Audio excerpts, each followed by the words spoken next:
It's the stuff legends are made of, but many are adamant that Bigfoot is real.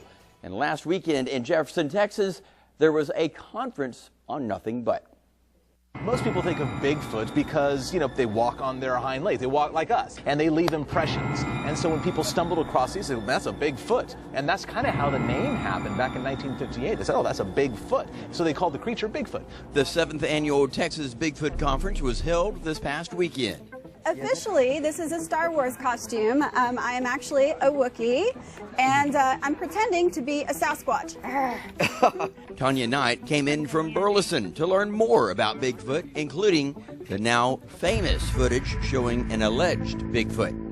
I think probably the most interesting thing that I've learned so far about the Patterson-Gimli film is how the bipedal break is in the foot. If you're actually out looking and trying to understand footprints that you might see, to notice that that arched footprint is really unique. Others, like Lyle Blackburn, were here as specialists in the Bigfoot field. And I've interviewed a number of credible witnesses over the years that have, very solid sightings that suggest that something could in fact live in the Cattle Lake area and in Marion County in general. And so Jefferson is in the middle of Bigfoot country. This 17th year of the anniversary included speakers and more. And Bigfoot trinkets and Sasquatch footprint casts and just all manner of Bigfootery here. Craig is the host and organizer of the Texas Bigfoot Conference. He caught his own glimpse of Bigfoot over 20 years ago. It was about 11:30 at night on Highway 71, and we were approaching a small town called Bunkie, Louisiana. In the headlights of my car, we saw a large figure walking on two legs covered with hair. Some of the evidence being presented today are excellent eyewitness accounts of what people have encountered in the woods in the Texas and general South area. Cliff is a Bigfoot researcher and defines this creature called Bigfoot.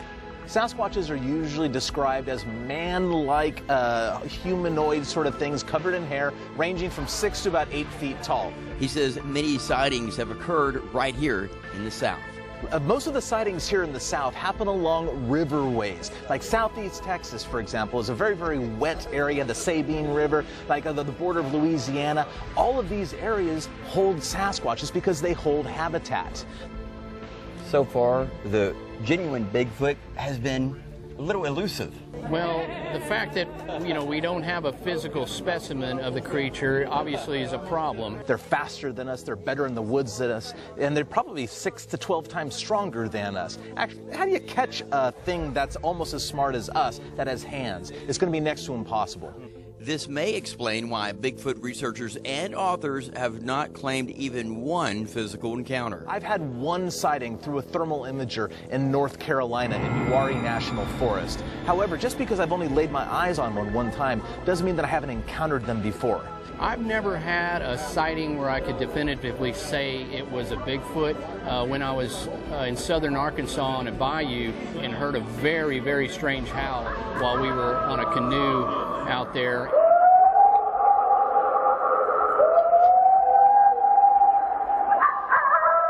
It happened 3 times, and it was a very unexplainable, almost a primate-like howl. Ideas and stories were shared at the conference, but still, no real evidence or verified encounters have been documented to date.